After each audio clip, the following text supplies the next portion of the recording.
Yo encuentro una fuerza en saber que el dolor produce nobleza. Y creo que en nuestro país tenemos a la gente más noble, más fina, más servicial y más buena que hay en el mundo. Y creo que va a surgir en nuestro país una fuerza de ese dolor que va a cambiar la forma en que nos relacionamos con quienes tienen poder entre nosotros. Y yo creo que las elecciones en ese sentido le podrán dar poder a alguien, pero la sociedad se la va a quitar. Se la va a quitar cuando no cumplen.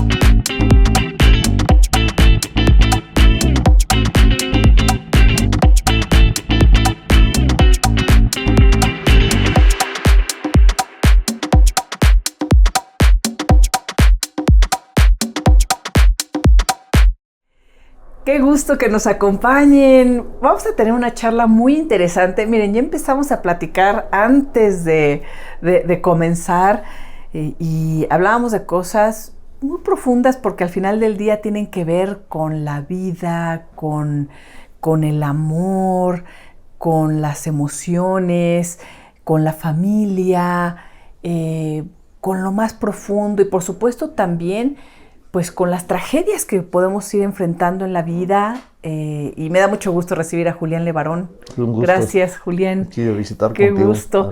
Estábamos ahorita platicando de muchas cosas.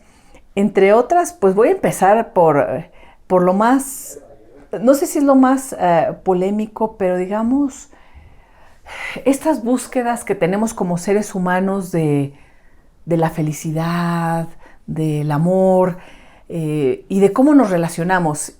Y parte de lo que nos sorprende a muchas personas que no profesamos tu religión, Julián, es cómo tener tantas esposas, tantos hijos, y las mujeres, ¿por qué no pueden tener ellas más esposos? Pero entre otras cosas, ahorita me platicas, pero me decías fuera del aire antes de comenzar la charla, que ustedes, por ejemplo, aceptan el divorcio. Uh-huh. Sí, claro. No es un tema que estigmatice, como por ejemplo en la Iglesia Católica, pues poco a poco se ha abierto camino, pero el tema de la divorciada, ¿no? En la generación de mi madre, de mi abuela, era impensable. Digo, ellas nunca se divorciaron, pero para las personas o amigas que lo hacían era tremendo. Bueno, en ese sentido yo creo que nuestra filosofía se basa en un principio que para nosotros es absoluto. Y es el principio de la libertad de asociación. Porque cuando las personas no se pueden asociar o desasociar de manera libre con quien quieran por las razones que quieran, ninguna relación virtuosa puede brotar de la compulsión. Sí. Y en ese sentido, pues claro que estamos en contra del divorcio, pero si la virtud ya no se puede dar en esa relación, porque ya lo que hay es resentimiento y rechazo, pues es mejor buscar un camino más virtuoso de relacionarse. Y yo creo que esa es la razón por la que absolutamente creemos en el divorcio, aunque obviamente es mucho mejor. Es más virtuoso tratar de superar las diferencias y las dificultades y continuar. Pero, por ejemplo, si una pareja se divorcia, puede casarse con alguien más. Sí. Y la ceremonia se celebra con el mismo virtuosismo que... Sí, total. Bueno, en nuestra comunidad es así. Sí. ¿No? La parte religiosa, pues depende de cada persona y cuáles han sido las acciones de la persona. Pero personas que tienen diferencias irreconciliables, lo virtuoso es una separación y tratar porque nosotros creemos más que nada que el poder más sagrado y más importante que tenemos los seres humanos es el poder de crear la vida, de traer la vida al mundo. Y en ese sentido creemos que es el deber más importante de los seres humanos, ser muy respetuoso con ese poder. Y cuando tienes a los que traes al mundo, no te pertenecen, tú los tienes que respetar. Y en ese sentido, cuando ellos están sometidos a un ambiente donde la riña y la amargura es permanente, pues es una agresión en contra de personas inocentes, con la que por traerlos al mundo tienes un acuerdo con ellos, un acuerdo explícito que se tiene que respetar. ¿Cuántos hijos tienes? Yo tengo 18 hijos. Me casé con una viuda que tenía 3 hijos y el padre de ellos se murió cuando ellos estaban chiquitos. Pero aparte de ello, tengo 15 de mis hijos, pero pues ellos son mis hijos. Yo tengo 18 hijos. De hecho, nos platicaste en el noticiario, Julián, del secuestro de tu hija. Es precisamente de este matrimonio que me estás platicando, sí. ¿No? Que me decías, ella todavía no nacía y ella es como mi hija.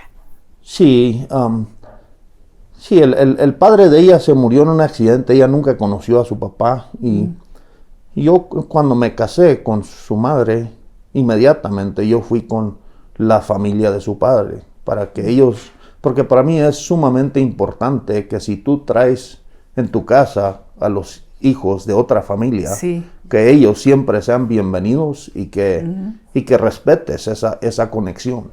Ella es Sofía Zamarrón, ¿verdad? Y fuiste con la familia Zamarrón. Sí, sí, porque para mí era muy importante que ellas supieran que sus nietos están tranquilos y que siempre van a ser bienvenidos y parte de la familia. De hecho, mis otros hijos les dicen abuelos a la familia Zamarrón y pues celebraron el cumpleaños de una de mis hijas ayer y ahí estuvieron en el cumpleaños. Entonces realmente es una situación que nos ha ido muy bien. Sí. ¿Qué edad tiene tu hijo más grande y el más chico? ¿O la hija bueno, más grande? No sé. Mi hijo mayor tiene 23 años y tiene una niña y 2 niños gemelos, un niño y una niña. Y entonces yo voy para 6 nietos y apenas estoy empezando. y mi niña chiquita, la bebé, yo creo que tendrá unos 4 años, la verdad que ni sé.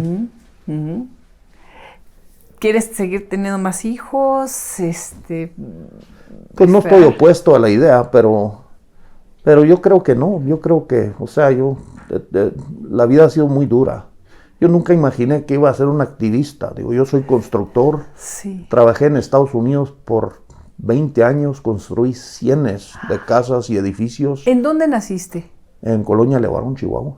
En Chihuahua. ¿Y te fuiste a vivir a Estados Unidos? No, tenía como 14, 15 años. ¿Y te dedicaste a la construcción? Sí. Sí, mis hijos en Estados Unidos. Unos viven en Montana, otro vive en Luisiana, en Kansas City.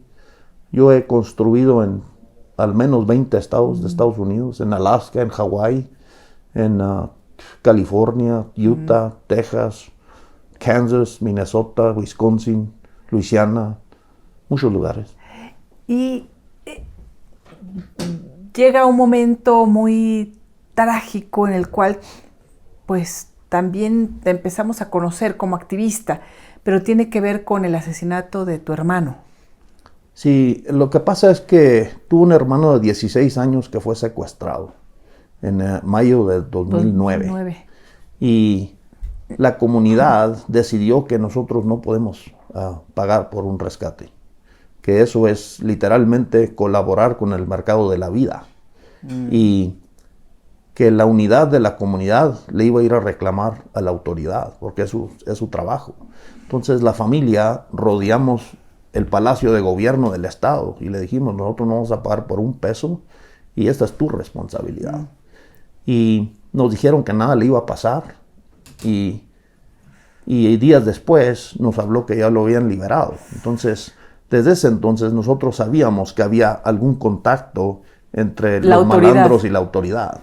¿Esto fue en Chihuahua o en Sonora? En Chihuahua. En Chihuahua. Sí, en Chihuahua. Tu hermano tenía 17 años. 16. 16. Ujú. Sí, y recuerdo que también nos has dicho puntualmente, nosotros no pagamos por rescate, justo cuando desaparece hace muy poco Sofía, y que tú decías, no, nosotros no pagamos. Pero cuando dices eso, la gente de pronto no sabe el por qué o desde cuándo, y por qué para ti, además, es un tema muy personal, que tiene que ver con el secuestro de tu hermano, en donde lo liberan cuando hacen esta presión con las autoridades, pero después van por otro de tu hermano y tu cuñado. Lo que pasa es que cuando lo liberaron, había tantos secuestros en la guerra contra el narcotráfico en el 2009 que se hizo un movimiento donde nosotros casi en 2 semanas juntamos a 4,000 hombres y mujeres en todo el noroeste de Chihuahua. Y en una caravana fuimos y le dijimos al gobierno, tú resuelve este problema porque no vamos a pagar por un secuestro y no vamos a estar pagando extorsiones. Si tú no puedes hacer tu jale, nosotros nos vamos a defender. De hecho, somos considerados, creo, como la primer comunidad autodefensa en México, los Levarón, sí, en ese sentido. Y como mi hermano Benjamín es un líder nato, tenía 32 años y tenía 5 hijos, todos menores de 7 años. Y como él fue el líder visible de la organización, llegó el cartel con 20 sicarios y 10 camionetas a su casa, lo aterrorizaron, le quebraron todos los vidrios, y el cuñado que vino a ver qué estaba pasando y en qué podía ayudar, Luis Whitmar, a los 2 se los llevaron y los hincaron y les dispararon a quemarropa. Esto fue días después fue el mismo año. El secuestro fue en mayo de 2009. Ajá, en junio de 2009 tuvimos una presencia en la capital con esta mega organización. Y el 7 de julio de 2009 es cuando asesinan a mi hermano, y al funeral, pues claro que llega el gobernador, la procuradora, los diputados, y todos nos prometen justicia. ¿Quién era el gobernador en aquel entonces? José Reyes Baeza. Baeza. Un narcogobernador y narcoprocuradora. ¿Quién era la procuradora? Se llama Patricia González. Y obviamente estas personas tenían una relación con la gente del cartel. Yo no sé si era voluntario o involuntario, porque de repente uno pues no puede saber. Pero aquí el asunto está en que ¿cuántos años van del 2009? Ya van 14 años y ni una sola persona ha sido procesada por ese crimen, ni una. Hubo 17 órdenes de aprehensión y no se ejecutó una sola. Y en ese sentido, pues eso fue un crimen de Estado. Sí. Y cuando yo vi que nuestra comunidad aceptó las promesas del gobierno de justicia y todo lo demás, y que habíamos caído en el engaño total, y vi que a Javier Sicilia, que le asesinaron a su hijo, y que él estaba alzando la voz, yo dije, yo no puedo quedarme callado. Mi hermano fue mi mejor amigo, y la verdad es que yo sentí una tremenda responsabilidad de no dejarle un legado ni a mis sobrinos ni a mis hijos, sí, de no hacer nada, de quedarnos callados y aceptar que nos arrebaten nuestra libertad, nuestros seres queridos, y quedarnos totalmente indefensos. Y cuando sucede esta masacre en La Mora de mis primas, digo, imagínate, mi prima Donna creció conmigo y es de mi edad, y es una madre de 13 hijos. O sea, te imaginas una santa que daba clases de música, que daba clases de cocina a los niños de la comunidad.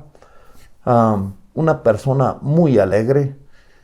Y mi prima Ronita, una madre de 7 hijos, 2 gemelitos de pecho que estaban con ella. Y la esposa de mi primo Tyler, Cristina, las asesinan de 3,500 disparos, más de 100 malandros. Estas personas no andan por el noroeste sin que la autoridad Claro.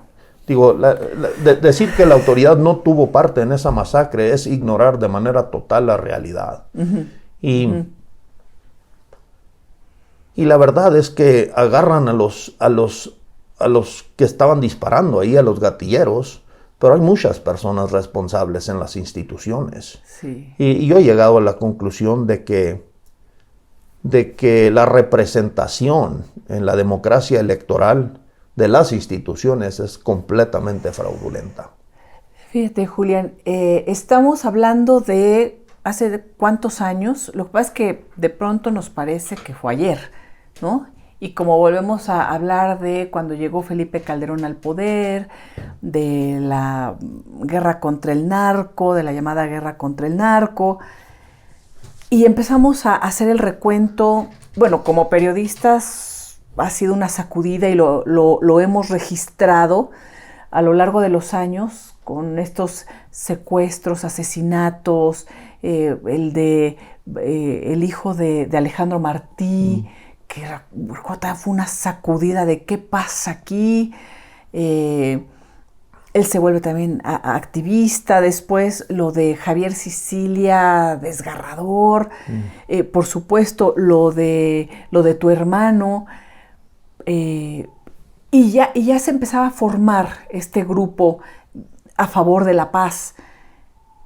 Y hace 4 años esta masacre nuevamente de tu prima, de tu familia, atroz, además desgarradora, porque siempre se dice, bueno, es que algo tendrán que ver con esos malandros que se están vengando. Cuando ves la masacre de 3 mujeres jóvenes, madres, de los niños, de las niñas, de bebés, de brazos, de pechos, de los sobrevivientes, dices, ¿qué es esto? Y que después de dispararles, sin que pudieran haber sabido si había vivos entre los bebés de pecho, les echaron gasolina y les prendieron fuego. Y la verdad es que todas las autoridades son cómplices de ese terrorismo. La gente se pregunta por qué. Y lo digo muy consciente, a mí me parece atroz que siempre se revictimice y criminalice a las víctimas. Pero es algo muy común en nuestra sociedad. Sí, a nosotros no nos bajan de ser cómplices del Chapo Guzmán. Digo, si supieran el costo y el trabajo que es para nosotros sacar a nuestras familias adelante y lo que hacemos físicamente para cumplir con la obligación de la familia, pues la gente realmente... Yo creo que es de 2 partes. Una de las partes es el gobierno quiere lavarse las manos de su responsabilidad de la garantía de justicia y seguridad. Y por otra parte, la sociedad se quiere lavar las manos de la responsabilidad que todos tenemos por este desastre. Y creo que las elecciones en ese sentido son un reflejo exactamente de eso. Sí. Porque la autoridad que es electa, que reclama el monopolio en la seguridad y después en la estructura del Poder Judicial, el reclamo del monopolio en la justicia, pues realmente nadie sabe para quién trabaja, porque ninguno de los que participan en las elecciones se identifican. Participan desde el anonimato y en ese sentido ninguna persona electa se debe a nadie. Y por otro lado, ninguno de los que participan en las elecciones asume ninguna responsabilidad por el poder que ellos en teoría le están delegando a personas que después le hacen muchísimo daño a todo el país.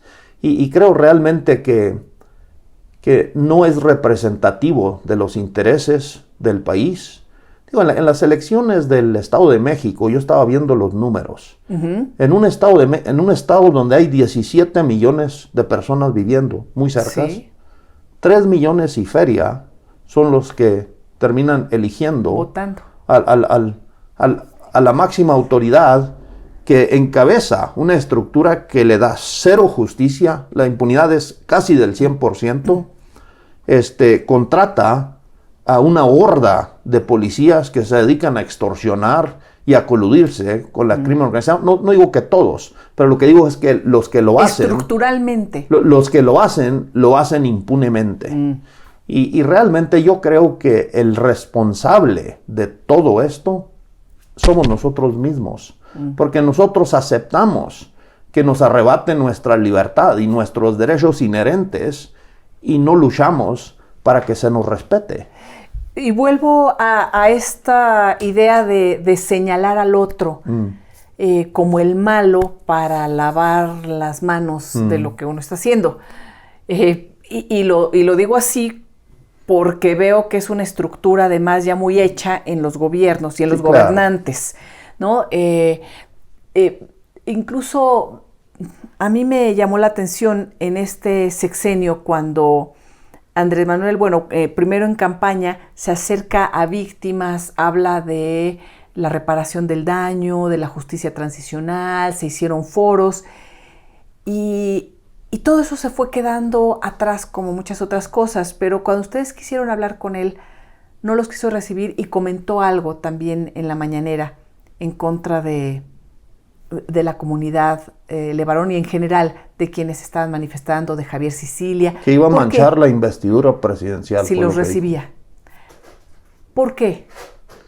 Pues yo creo realmente que el presidente tenía buenas intenciones como candidato y puede seguir teniendo buenas intenciones. Pero cuando llegas a encabezar una estructura parasitaria que está podrida hasta la médula, y tú tienes el poder en tus manos. O rompes o te integras a esa estructura. Pues la verdad es que yo no creo que ningún individuo en el mundo puede resistir esa corrupción, porque te corroe, te pudre. A lo que voy es que, como mencioné desde el inicio, lo más importante para que haya paz y para que haya virtud en la sociedad es que se respete el albedrío de cada individuo. Y en ese sentido, en un contrato social en donde ninguna persona viva fue consultada si está de acuerdo con este contrato, que lo hemos heredado y que le hemos permitido casi el poder de ser los santos inquisidores modernos, que ellos diseñen nuestro proyecto de vida, de nuestra educación, de la infraestructura, de cómo va a funcionar la deuda y el dinero y todos estos poderes, pues realmente termina siendo idéntico el voto del que vive de las instituciones y el voto del que paga todos los daños de esas instituciones. Y los candidatos, para ser electos, terminan empujados hasta la cima por la gente que, si se identificara, porque ocultamos nuestra identidad en el voto secreto, nadie aceptaría que estas personas tuvieran la autoridad que tienen para que tengan el poder que tienen de decirnos que los recursos son de la nación y que este tren es la estructura más importante y ahí dejamos a Acapulco con el gobierno más grande y más caro de toda la historia. Nunca hemos tenido más impunidad, nunca hemos tenido más violencia. De hecho, México tiene las ciudades más violentas del planeta. Sí. Y te voy a decir que los periodistas están en más peligro en nuestro país que en cualquier otro país del mundo. Y los responsables de todo esto somos nosotros mismos, porque nosotros no hemos realmente interiorizado la responsabilidad que es defender nuestra propia libertad. Sí. Cerramos los ojos y es más fácil decir, eso está ocurriendo allá, eso no me va a pasar hasta que pasa, sí, ¿verdad? Y comentabas de esta, de si supiéramos el trabajo que cuesta, por ejemplo, a la comunidad Levarón sacar adelante las familias. ¿Qué hacen? ¿A qué se dedican? Pues mira... Tú regresaste de la construcción y ¿qué hiciste? Pues también tenemos ganado y agricultura y somos una familia muy grande. Entre todos se abren muchos caminos para hacer muchas opciones. Así es en una familia grande. Uno se encuentra una oportunidad y le abren la puerta a los demás. Y en Estados Unidos nos dedicamos a muchísimas cosas. Digo, pero instalamos equipos solares en todo Estados Unidos, nuestra familia. Hacemos los generadores eólicos, hacemos acabados interiores, construimos edificios y trabajamos en la construcción. También muchos venden, ¿cómo se llama? Para quitar los insectos de las casas. Los pesticidas. Todo este tipo de cosas. Pero realmente el sueño de nosotros es tener una comunidad en Chihuahua donde podemos quedarnos ahí. Entonces... ¿Tú vas y vienes? Pues realmente mis hijos trabajan allá y sí tengo negocios allá, pero realmente yo vivo aquí porque para mí este asunto de la violencia en nuestro país, yo lo he tomado de manera personal. Sí. Para mí es un asunto personal. Ya tenemos sangre en el suelo de nuestra comunidad, de nuestra familia, de la sangre más preciosa que hay en nuestra comunidad. Y yo no voy a descansar hasta que se me respete y que se respete a mi familia. Y creo que ese compromiso le debemos de hacer todos los mexicanos. Y yo no creo que electoralmente nos va a llegar ese respeto jamás. Porque creo que las elecciones es una violencia, un tipo de violencia, un tipo de expresión de la ojetería social, de quitarnos de la responsabilidad, de tratarnos con respeto. Ni es una mayoría. De hecho, lo que estoy diciendo es la forma de ver de la avasalladora mayoría de los mexicanos. El presidente ganó las elecciones con 30 millones de votos y hay más mexicanos en Estados Unidos que los que votaron por el presidente. Él dice que representa a todos los mexicanos, pero esa representación es completamente fraudulenta por el hecho de que no nos rinde cuentas en nada. ¿Vas a apoyar a alguien en particular en este? No, yo trocé mi credencial de elector en televisión, porque ese contrato es un pacto faustiano, porque después de ser electo, te puede decir, voy a regresar el ejército a los cuarteles, y luego al ser electo te militariza todo el país, y tú te quedas sin ningún recurso para que te rindan cuentas. Calderón no mencionó que iba a declarar la guerra al narcotráfico cuando era candidato, y mira este desastre.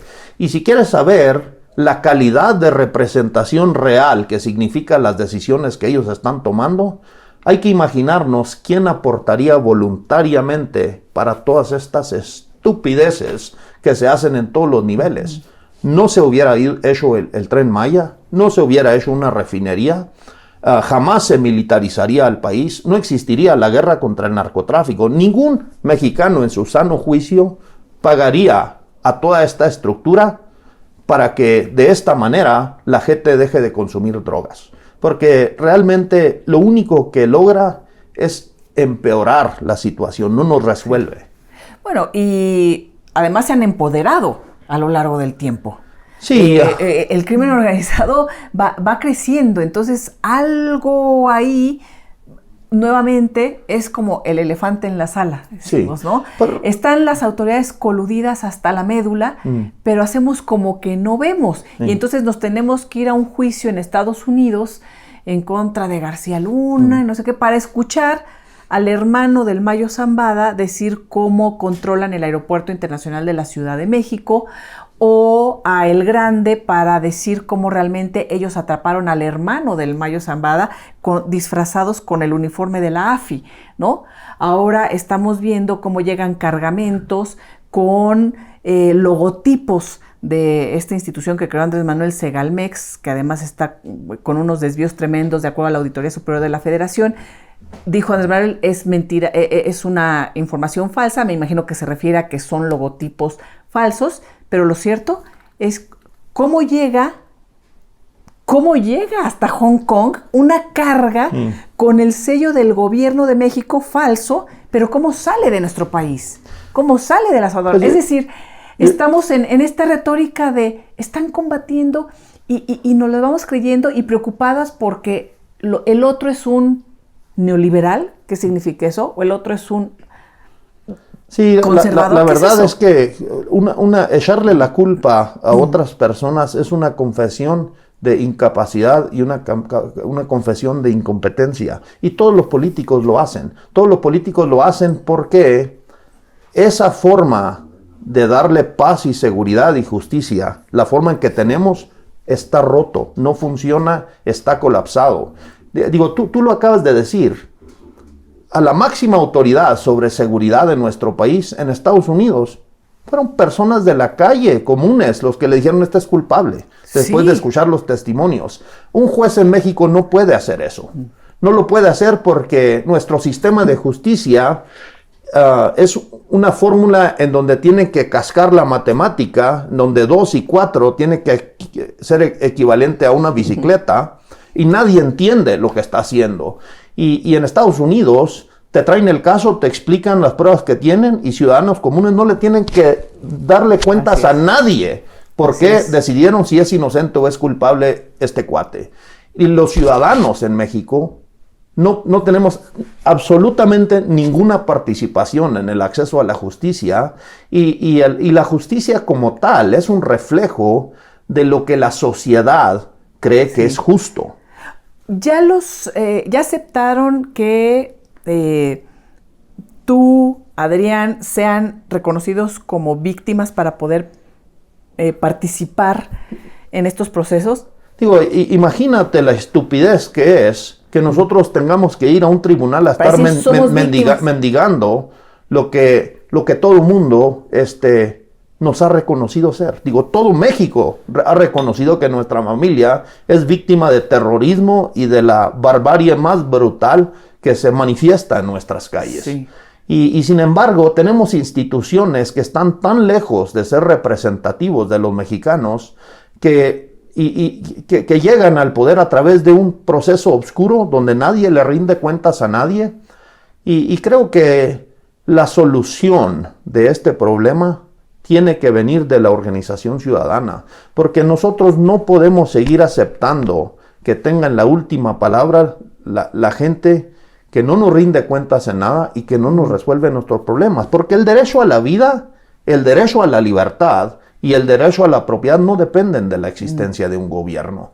Y cuando el gobierno no hace su jale de que se respete los derechos de cada quien, la gente tiene el derecho de cambiar, modificar, protestar y resistir y desobedecer hasta que se le respete. Y creo que cuando suficientes mexicanos se levanten en la mañana haciéndose la pregunta, ¿qué voy a hacer yo para que me respeten? Para que respeten a mi familia. Porque es nuestra obligación con Dios. Los que tenemos hijos tenemos el deber de que sean protegidos. Si no hacemos eso, tampoco van a respetar a nuestra comunidad. Y si no hacemos eso, tampoco van a respetar a nuestro país. La comunidad Levarón, bueno, como muchas partes de México, ¿están controladas por el crimen? ¿Están asediadas? ¿Cuál es la situación en particular? Porque pues creo que independientemente de que regiones enteras de la República están tomadas por el crimen organizado, siempre hay matices. ¿Qué es lo que vive la comunidad Levarón? ¿Les piden derecho de piso? ¿Quieren el lugar por la riqueza que hay en el subsuelo? O sea, ¿qué pasa ahí? Realmente yo creo que el crimen organizado más grande que tenemos en el país es el gobierno. Es el gobierno, ¿por qué? Pues porque exige que los ciudadanos le rindan cuentas en sus proyectos y campañas, y a nosotros no nos rinden cuentas en absolutamente nada. Es un pago de piso que te defrauden. Es una extorsión que te defrauden. Y el ciudadano está en esa posición en todo el país. El respeto a las instituciones en nuestro país se puede observar en la corrupción que hay en la sociedad. La sociedad acepta la corrupción porque nuestras instituciones nos han defraudado de manera total. ¿Qué sucede con el tema del agua,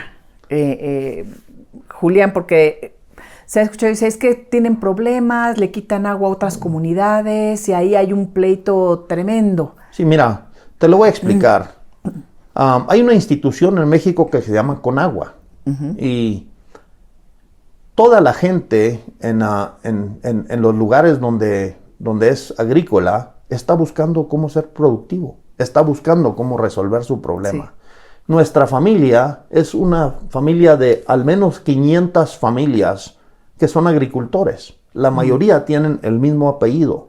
Entonces, cuando dicen los levarones roban el agua, nos están diciendo como si una persona estuviera usando todo el agua de 500 familias, en ese sentido. Y nosotros reclamamos exactamente el mismo derecho de participar en la producción que nuestros vecinos. No aceptamos la inferioridad por ser una familia grande, tampoco aceptamos la inferioridad porque hablamos inglés o porque no estén de acuerdo en que seamos productores, al igual que ellos. Nosotros exigimos que se nos respete y que se nos trate de manera igual.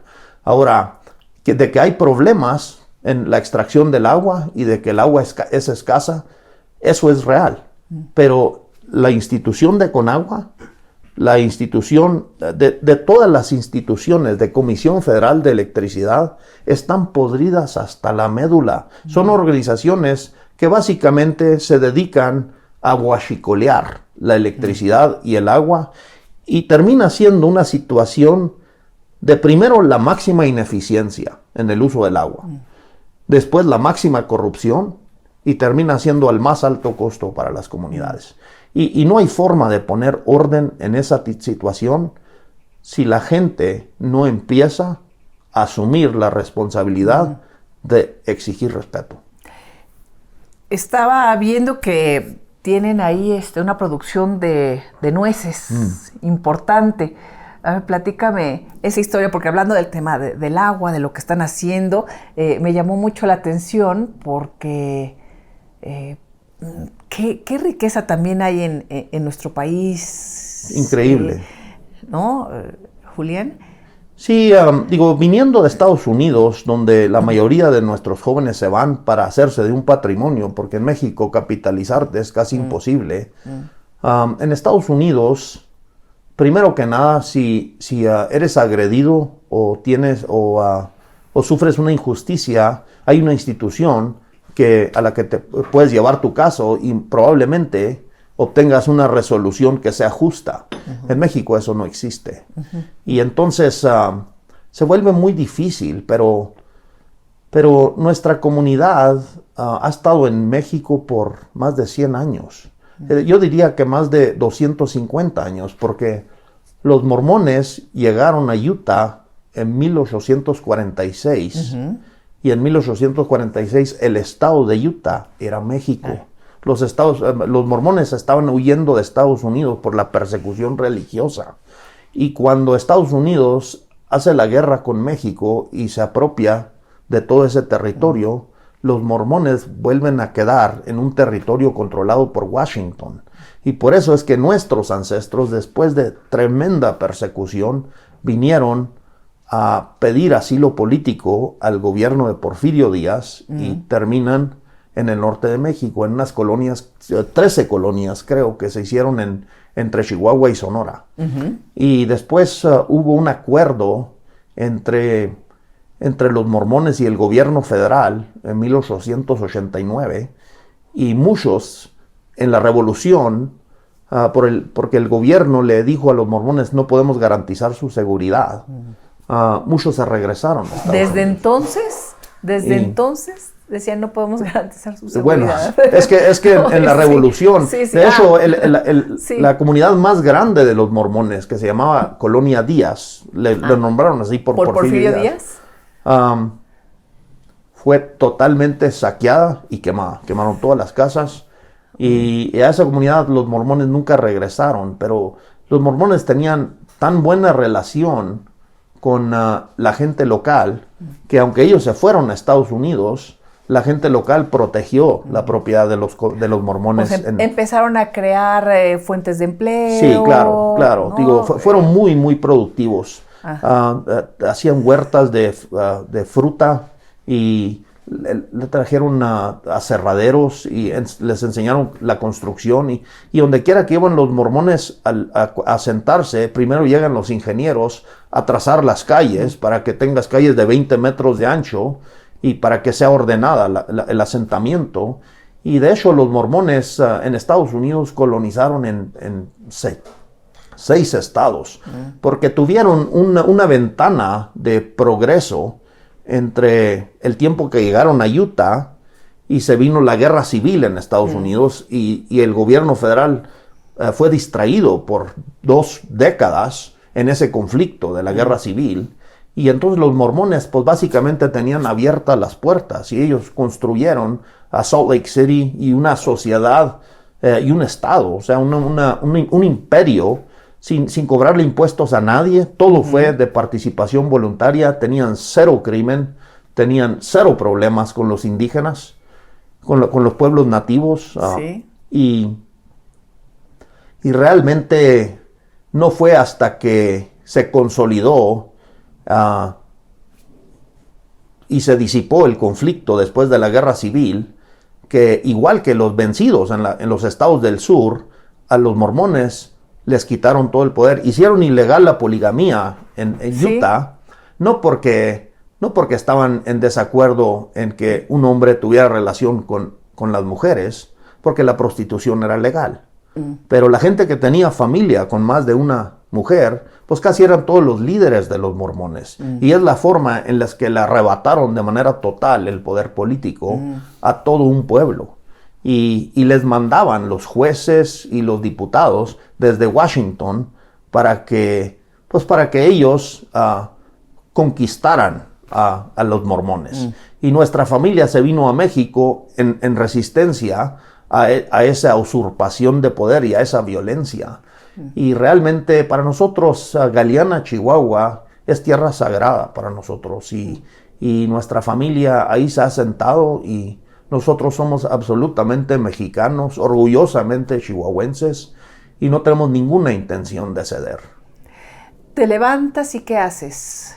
Pues sí, o sea, pues me dedico a todo tipo de cosas. ¿Cómo es un día en la vida de Julián Levarón? Pues como te digo, tenemos negocios en Estados Unidos y estamos en eso. Y también pues, localmente estamos en nuestros ranchos, en nuestro trabajo, unas construcciones hacemos también. La planta en la que se descascaran las nueces, esos edificios yo los hice. ¿En qué momento conoces a Javier Sicilia? Platicaste de este movimiento en Chihuahua y después te das cuenta que se va creciendo porque tristemente la tragedia también se va apoderando de miles de familias mexicanas. ¿Cuándo lo conoces? Cuando asesinan a mi hermano, llegan todos los políticos a su funeral a prometernos justicia. Y nosotros ya teníamos un movimiento listo para resistir el secuestro y la extorsión. Y cuando vino todo el gobierno a decir, no se preocupen, nosotros los vamos a atender y todo se va a resolver, pues nosotros nos tragamos la mentira como lo hacemos en cada elección. Y cuando vi que realmente caímos en una emboscada, me deprimí tanto y entré en una crisis espiritual. Y cuando vi que los que asesinaron a mi hermano se burlaban de nuestra familia y andaban entre nosotros como si estuvieran en su casa. Y vi que a Javier Sicilia estaba protestando, estaba diciendo, esto es absolutamente inaceptable. Y yo me fui a Cuernavaca y dije, si en nuestra comunidad no estamos dispuestos a hacer eso, yo voy a Cuernavaca a levantar la voz, porque es absolutamente inaceptable. Y caminamos desde Cuernavaca hasta la universidad, nos recibieron con la Sinfonía Filarmónica de la UNAM. Para mí fue una tremenda experiencia conocer a tantas víctimas. Y después en el Zócalo, después tuvimos conversaciones con la presidencia en Chapultepec, y también con el Poder Legislativo. Y después el Movimiento por la Paz entró en un tipo de acuerdo para un tipo de atención a las víctimas institucional y este tipo de cosas. Y yo sentí Lo que se nos está viniendo es exactamente lo que se nos vino en Chihuahua. Y es cuando yo le dije a Javier, mira, yo siempre voy a apoyar a las víctimas, siempre voy a caminar con las víctimas y siempre voy a estar del lado de la justicia, pero no estoy de acuerdo con esto. Y tuvimos ahí unas diferencias, pero realmente a Javier yo lo amo, yo lo quiero como si fuera de mi familia, porque creo que en la misma fuerza y la misma experiencia que yo tuve, yo cuando lo conocí ni siquiera nos dijimos nada, nomás nos abrazamos y lloramos, porque pues fue tan trágico todo lo que pasó, ¿no? A mi cuñado Alfredo tenía una novia muy bonita y el narco local le dijo que no se juntara con ella, y como ella lo seguía visitando, mandó a sus malandros a que lo golpearan, y como estaban drogados, lo mataron y lo desaparecieron y nunca lo hemos vuelto a ver. Y mi tío Raúl Rascón, por denunciar a los malandros, lo desaparecieron. Y ha sido tanta la violencia que hemos visto que yo ya no estoy dispuesto yo estoy dispuesto a dar la vida por decir esto. Yo lo último que quiero es que mi posteridad se pregunte, ¿y dónde chingados estaban ustedes? ¿A poco no tenían tanto así de dignidad? Y así me siento, que si uno no exige respeto, uno se pierde el respeto a uno mismo, y es absolutamente inaceptable. Cuando abrazas a Javier, vas encontrando sentido. Cuando decías estabas en una crisis espiritual, ¿eso te ayudó? ¿Saliste adelante? Sí, la verdad es que me sigue ayudando. Yo encuentro una fuerza en saber que el dolor produce nobleza. Y creo que en nuestro país tenemos a la gente más noble, más fina, más servicial y más buena que hay en el mundo. Y creo que va a surgir en nuestro país una fuerza de ese dolor que va a cambiar la forma en que nos relacionamos con quienes tienen poder entre nosotros. Y yo creo que las elecciones en ese sentido le podrán dar poder a alguien, pero la sociedad se la va a quitar. Se la va a quitar cuando no cumplen. ¿Qué edad tienes, Julián? Tengo 45 años. Pues es un hombre muy joven con... Bueno, es que además en la comunidad crecen muy rápido, ¿no? Tienen que trabajar desde muy jovencitos, bueno, como en muchos lugares del país, pero has vivido muchas cosas y eres un hombre joven todavía, ¿no? Pues no sé si puedo hablar en inglés. Sí, please. Porque quiero decir unas frases de William Shakespeare. Uh-huh. Yo no sé si has visto la obra de Hamlet. Sí. En donde un príncipe encuentra tan dolorosa su vida que contempla que qué es mejor, la muerte o seguir viviendo todas estas cosas, ¿no? Sí. Y yo creo que ese es el dilema que traemos los mexicanos, porque y yo creo que vamos a escoger la vida. Y espero que no nos volvamos locos como Hamlet, pero hay una frase que dice, to be or not to be, that is the question.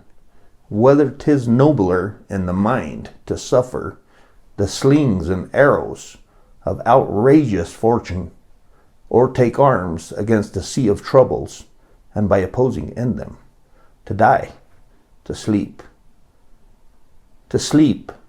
perchance to dream, aye, there's the rub, for in that sleep of death what dreams may come, once we have shuffled off this mortal coil, must give us pause. For there's the respect that makes calamity of so long of life. For who would bear the whips and scorns of time, the oppressor's wrong, the proud man's contumely, disprized love, the law's delay, and the spurns that patient merit of the unworthy takes, when he himself might his quietus make with a bare bodkin? Who would fardels bear to grunt and sweat under a weary life, but for fear of something after death? That undiscovered country from from whose bourne no traveler returns. And thus doth conscience make cowards of us all, and thus resolutions of great pith and moment are sicklied o'er with the pale cast of thought, and lose the name of action. Y creo que ese es el dilema, ¿no? Entre el bien y el mal y cómo actuar. Y creo que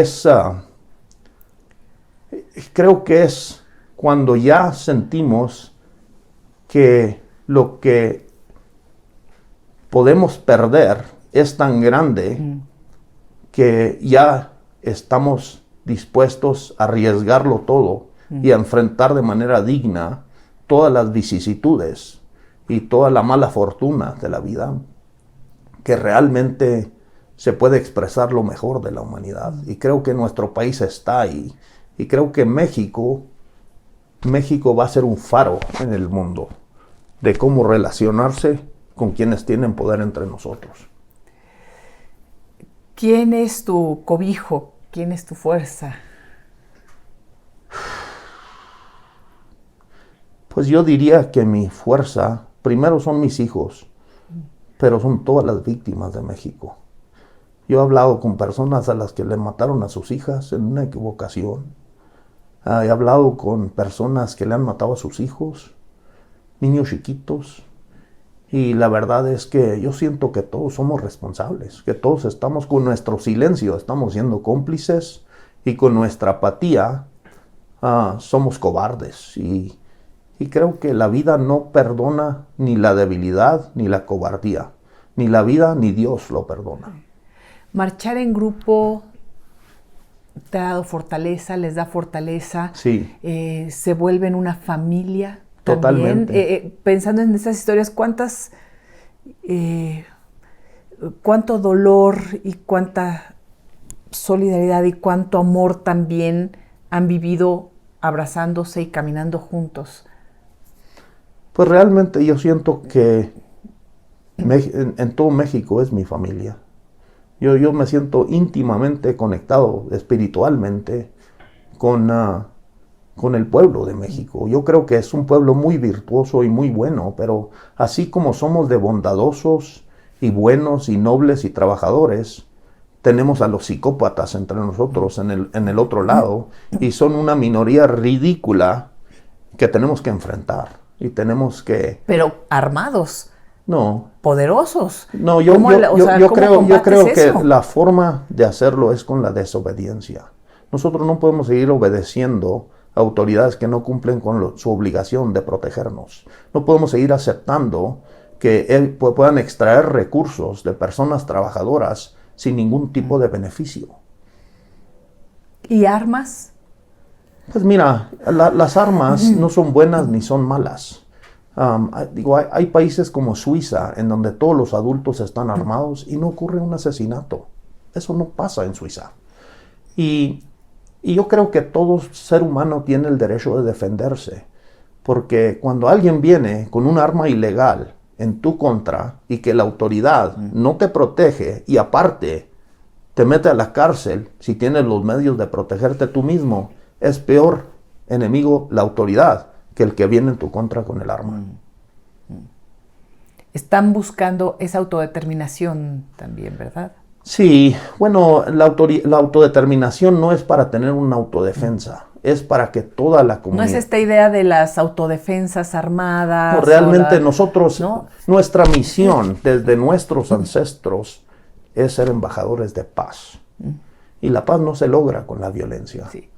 Y en ese sentido, nosotros queremos que se nos respete el proyecto de autodeterminación que tenemos, porque lo que hemos visto es que este modelo tradicional de poner a la mitad de la comunidad peleándose con la otra mitad para ver cuál líder termina teniendo la autoridad en la comunidad, nos debilita al punto en el que nos quedamos completamente indefensos. Y luego toda la autoridad se la queda a una persona, de tal manera que nomás tienen que amedrentar a esa persona o hacer que llegue esa persona para tener libre la estrategia de seguridad para una comunidad que se vuelve completamente indefensa. Sí.